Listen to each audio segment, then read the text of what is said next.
martial law. Pero ito ay nag-aral sa Catholic school na exclusive, pero napunta sa UP Diliman. Naka-wheelchair na po buong pamilya nito, naging member ng Communist Party of the Philippines. Halos lahat silang magkakapatid naging leader ng NPA.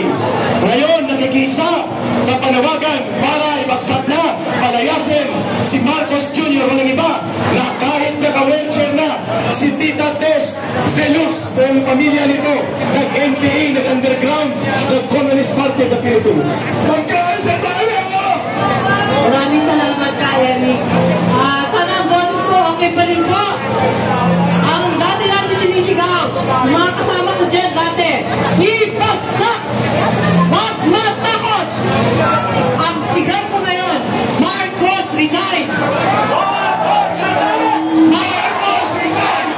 Marcos resign!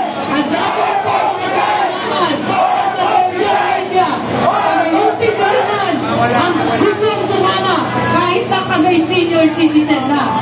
Bakit? Kasi hindi na bago ni Cory Aquino nung nilagay namin siya na nag-EDSA people power tayo. Hindi na bago ang sistema ng kabulukan ng Pilipinas. Nandyan pa rin ang mga magnanakaw, nandyan pa rin ang mga kawatan, ang plunderer, na dapat ay buhay ang kapalit dahil ang ninanakawan ay ginawang breadwinner ang mga taxpayers, ginawang forever gatasan. Lahat ng ating galaw, simula ng paggising natin, tayo ay nagbabayad ng tax, ng buwis, tapos para nakawin lang ng party list congressman. Anong klaseng buhay ang binibigay nila sa atin? Dapat hindi ko boboto si Tatay Digong dahil kami ay puro aktivista sa bahay. Pero si Mar Rojas dapat ang iboboto ko dahil kaibigan ko ang mga pinsan. Kaibigan ko ang mga Araneta. Ako yung nag-aral sa isang Catholic school. Nakaklase ko si First Lady. Pero anong ginawa? Katoliko ang reliyon. Pero ang reliyon ay gawang tao. Ang spiritual ay galing sa Panginoon. Maski si Father Jerome, kaya kung palalayasin tayo dito sa EDSA, si Father Jerome ay apo namin, spokesman ng CBCP. Ako ay nangongolekta at 18 years old. Nangongolekta ako ng kontribusyon para kay Cory Aquino sa mga senador na makakaliwa. Pati kay Joma. Marami yan ng mga senador at congressman na nakipagkaibigan, nakisiping sa mga komunista. Kaya alam ko, komunista talaga ang Dilawan at Pinklawan. Huwag din mo itago.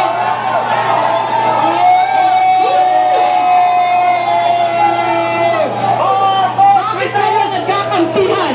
Kasi kayo ay anti-Christ. Dahil hindi nyo palalampasin ang pagnanakaw sa mga kaawa-awang Pilipino.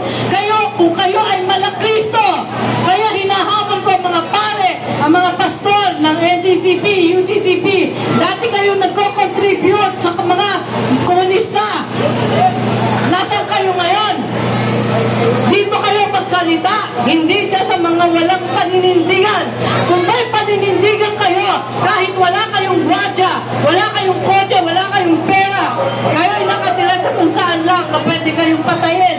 Dapat kayo panindigan. Marcos resign! Marcos resign! Marcos resign! Marcos resign! Hindi ba tayo na-challenge, naka-wheelchair na po si Tita Tess Velus at siya po ay senior citizen. Ang buhay po niya at ng kanyang pamilya ibinuwis nila sa Communist Party of the Philippines, sa New People's Army at sa MDF. Kagaya ni Ka-Eric, ako po 21 years sa CPP, NPA, NDF. Si Tita Tess Velus, buong kapatid niya, buong pamilya ay nag-NPA, nag-Communist Party. Pero ngayon nananawagan, sobra-sobra na ito. Si Marcos na at si Romualdez, kasabwat na nila ang mga komunista, ang mga hilaw na komunista, at ang kanilang mga alipures, pati ang taong simbahan na pudol na rin nila.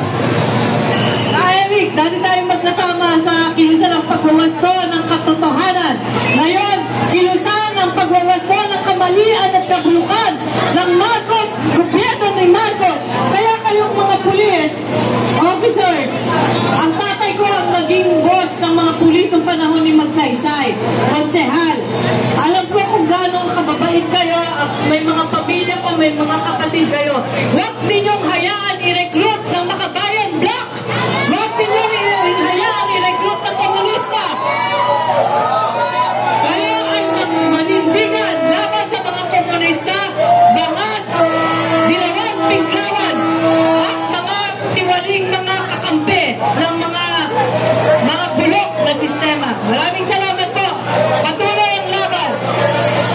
Ayon, Tatay Ben, tinatulugan natin ang boses ni Undersecretary Ben Ranque habang nagpapahinga si Tita Tess de Luz, at itulak natin ang wheelchair, padaanin natin ang boses ng mga matatanda ngunit matatapang pa rin at magigiting. Mabuhay ka, Tita Tess de Luz. Ang mga komunista ang nanggugulo sa ating bayan. Kahit sinong presidente, ginugulo nila. Kaya hindi tayo masinso dahil sila manggugulo. Ngayon, dahil bangag ang Pangulo, sinusuluan nila, hinututan nila, nagkapira sila, magnanakaw kayo. Pira ng bayan yan.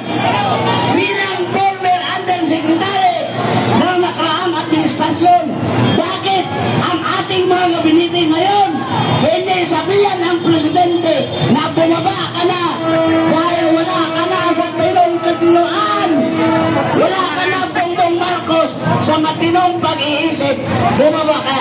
Yan ang gawin ninyo mga gabinete. Cabinet members, I challenge you, withdraw your support to the bangag, buang, walay otok na presidente dahil siya po ay isang national security threat. Nagkagulo ang ating bayan, sinasakyan ng mga komunista upang ang kanilang klaseng gobyerno na mamatay tao, sila ang manantilit dito sa bansa.